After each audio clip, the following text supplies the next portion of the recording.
So I'm here with Sarah Sommerfeld, who's a regional forage specialist with the Ministry of Agriculture. Sarah, what should we be considering in the fall when we're grazing alfalfa?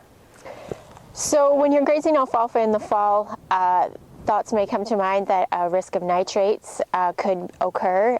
Really, in the case of alfalfa, nitrates are not an issue. Alfalfa, because it's a perennial crop and it fixes its own nitrogen supply, the nitrogen is stored in the nodules of the root system in the plant, and it accumulates there. So the plant only needs nitrogen. The nitrogen is only released from the nodules when the plant requires it.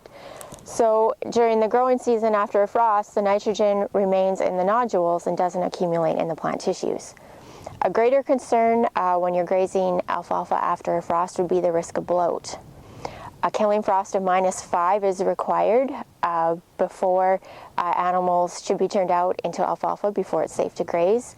And some of the other things you should watch for is that you have to allow time for the plant to dry down.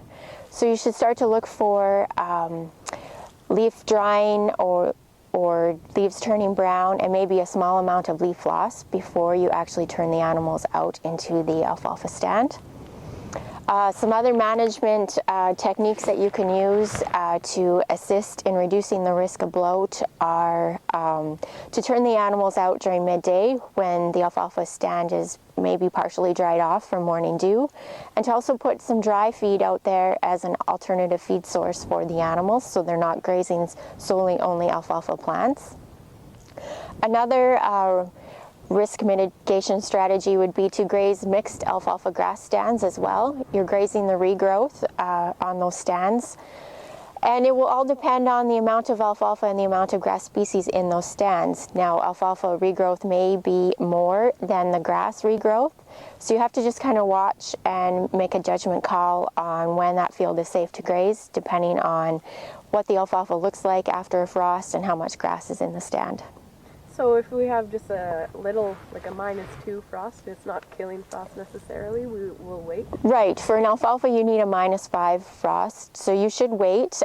If you had a light frost and you're thinking of turning the animals out, you can't turn them out there right away. You should really wait and look to see for those signs of plant dry down and the leaves turning brown, because if you turn them out, you will have likely some bloat occurrences going on. Right, and if they're out there, say they're out there right now and we're thinking, oh, it might be freezing tonight, should we kind of pull them out and put them on some more grass stand? Or you'd be better to probably leave them on.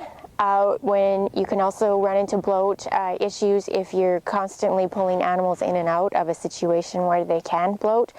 You'd be better to actually maybe just put some dry feed out there so they had something else to go to, and sort of manage it that way. And in terms of, you said because it's a perennial that the nitrogen will stay in its roots. So for annuals, that's what we would have to be concerned in sort of a swath grazing situation. Right. The annual crops like barley and oats and triticale, they don't fix their own nitrogen.